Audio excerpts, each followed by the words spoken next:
Dans cette vidéo, je vais vous parler un peu des news qui ont été annoncées par OpenAI pendant les Dev Day la semaine dernière. Donc je vais vous présenter un peu tout ça, tout ce qui a été dit, etc. C'est super important, il y a plein de choses qui vont changer. Donc voilà, j'espère que cette vidéo vous plaira. Avant de commencer cette vidéo, si jamais vous êtes motivé pour lancer votre agence IA, que vous cherchez des personnes pour vous aider, etc., vous pouvez rejoindre mon Discord directement qui est dans la description. C'est pareil, c'est un Discord qui est là vraiment pour qu'on s'entraide, qu'on se pousse vers le haut. Donc l'objectif c'est vraiment, voilà, vous venez, vous posez vos questions si vous avez besoin, etc. etc. Donc voilà, n'hésitez pas à venir si jamais ça vous intéresse. C'est pareil, je fais quelques lives questions-réponses. J'en ai fait un par exemple dimanche dernier. L'objectif c'est vraiment de s'aider, de se pousser vers le haut. Donc dans cette vidéo, je vais vous parler principalement des news qui ont été faites à propos des GPTs. Il y a d'autres news qui ont été faites, je les aborderai rapidement, mais globalement, on va s'attarder sur le sujet des GPTs, qui est pour moi la news la plus importante qui a été faite pendant les Dev Day. Donc dans un premier temps, on va essayer de comprendre ce que c'est les GPTs. Parce que je pense que beaucoup d'entre vous n'en ont pas entendu parler, ou du moins vaguement. Et donc, qu'est-ce que c'est réellement? Donc, les GPTs, en fait, c'est très simple, c'est un peu comme ce qu'on faisait jusqu'à maintenant. C'est tout simplement de créer une version personnalisée de ChatGPT qui va pouvoir nous aider sur des actions spécifiques, etc. Un exemple tout simple, OpenAI a sorti leurs propres GPTs, donc là quand c'est sorti dernièrement, bah, il y a un GPTs qui est spécialisé dans la cuisine, c'est-à-dire que vous pouvez lui proposer de lui demander plutôt des recettes, etc. Lui donner certains aliments que vous avez par exemple dans votre frigo, il va vous sortir des recettes spécifiques grâce à ces aliments. Globalement, c'est une version personnalisée de ChatGPT, comme on avait l'habitude de le faire quand on mettait un prompt et qu'on lui demandait de jouer un rôle. Concernant rapidement les autres news qui ont été faites par OpenAI, les news importantes, il y a eu l'annonce de GPT-4 Turbo, qui va être très très intéressant je pense, même si ça reste des modifications minimes. Là on aura la possibilité tout simplement de lui donner directement un prompt avec l'équivalent d'un livre de 300 pages et il pourra aller chercher les informations dedans. On a également le prix des tokens qui a été revu à la baisse pour GPT 3.5 et puis pour GPT-4 également. Il y a 2-3 autres modifications qui ont été effectuées sur le prix. Et enfin, on a les GPTs, comme je vous ai présenté juste avant, qui est pour moi l'annonce la plus importante. Donc pour vous expliquer globalement comment est-ce que les GPTs fonctionnent, c'est très simple. Vous avez besoin de 3 choses. Donc vous avez besoin d'un prompt, vous avez besoin de documents, et vous pouvez ajouter aussi des actions personnalisées. Donc je vais vous présenter un peu en détail chaque point. Donc comme je le disais tout à l'heure, pour ce qui est du prompt, c'est exactement ce qu'on faisait jusqu'à maintenant pour ceux qui pouvaient utiliser l'IA en général, avec ChatGPT par exemple.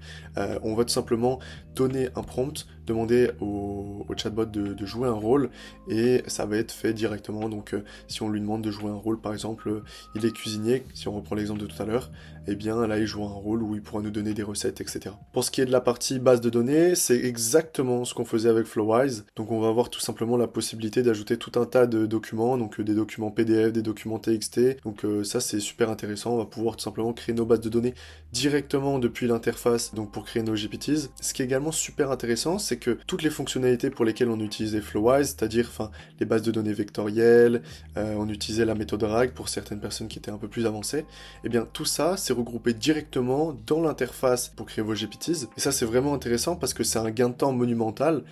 Ça va vous permettre tout simplement d'éviter d'aller utiliser Flowise pour créer vos GPTs. Donc ça c'est un énorme gain de temps et c'est très pratique honnêtement.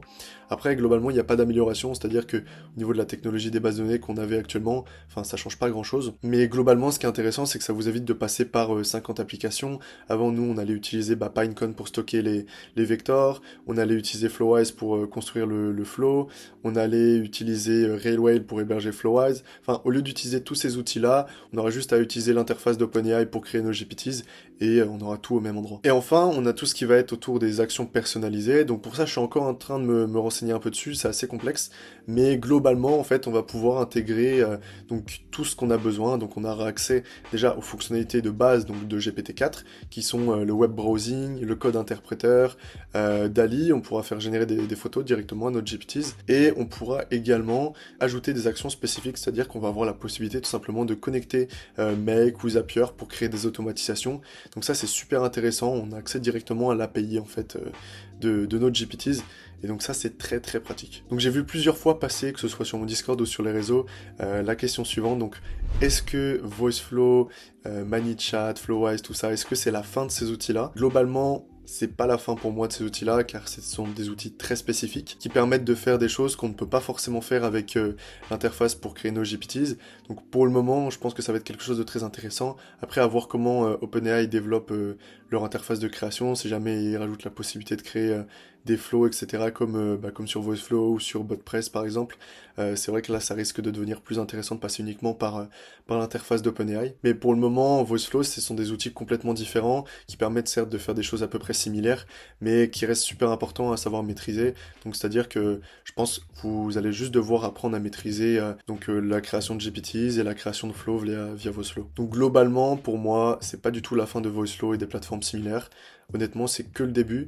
Je pense même que ce sont des outils complémentaires qui pourront nous permettre de proposer des services encore bien meilleurs que ce qu'on peut proposer jusqu'à maintenant avec nos agences. Pour répondre rapidement à est-ce que c'est la fin des agences IA, c'est quoi le futur pour les agences IA, pour moi, c'est que le début des agences IA, honnêtement. Là, on nous a donné un nouvel outil, un nouveau jouet pour confectionner encore plus de qualité au niveau de nos services. Donc, je pense que personnellement, on n'est qu'au début.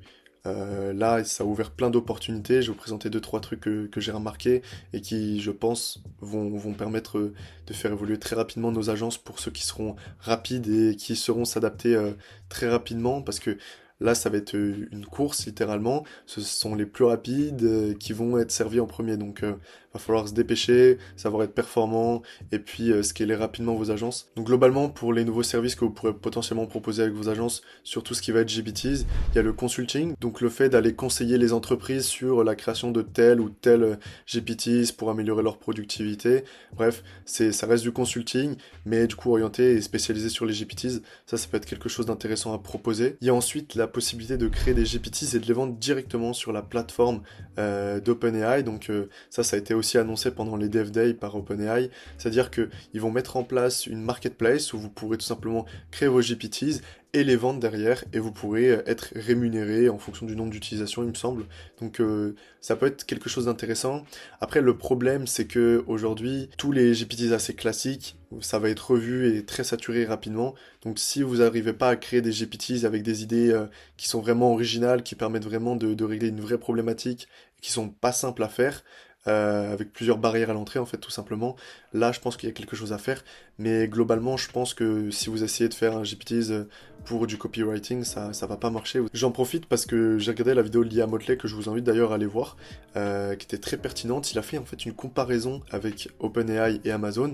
Amazon en fait qui utilise leur marketplace pour laisser en fait la possibilité à tout le monde de vendre des produits dessus, et derrière les meilleurs produits ils les remettent sur leur propre catalogue. Et en fait Liam expliquait que ça allait être sûrement quelque chose de très similaire avec OpenAI, c'est-à-dire qu'il allait nous laisser tout simplement la possibilité de créer tous nos GPTs et nous mettre tous les outils à disposition pour le faire, et les meilleurs GPTs ils allaient les reprendre et les vendre pour eux-mêmes. Donc c'est aussi un problème, je pense que les meilleurs GPTs, honnêtement, ils vont être repris par OpenAI. Donc, est-ce que c'est réellement une solution long terme ou c'est juste un moment où vous allez pouvoir faire peut-être un peu de cash rapidement? Ça c'est quelque chose à voir sur les prochains mois. De toute façon, il y aura beaucoup d'annonces qui vont être faites et il y aura énormément de changements. Donc, va pas falloir rester là à dormir debout. Va falloir être très actif et surveiller un peu toutes les news qui vont être faites. Globalement, je pense que la vente de GPT sur la marketplace d'OpenAI, c'est pas forcément une solution très, très intéressante pour le moment. Et puis, ce qui va être super intéressant également, donc ça va être tout simplement la création de GPTs pour les entreprises directement. Donc en fait, c'est simple, hein, c'est exactement ce qu'on fait jusqu'à maintenant avec VoiceFlow, ManyChat, etc. Là, on va aller voir les entreprises et on va créer pour eux leurs GPTs, donc pour automatiser et leur faire gagner en productivité tout simplement. Donc c'est quelque chose qui va être très intéressant, surtout si vous arrivez à faire des très bonnes automatisations ou des très bonnes actions personnalisées avec vos chatbots.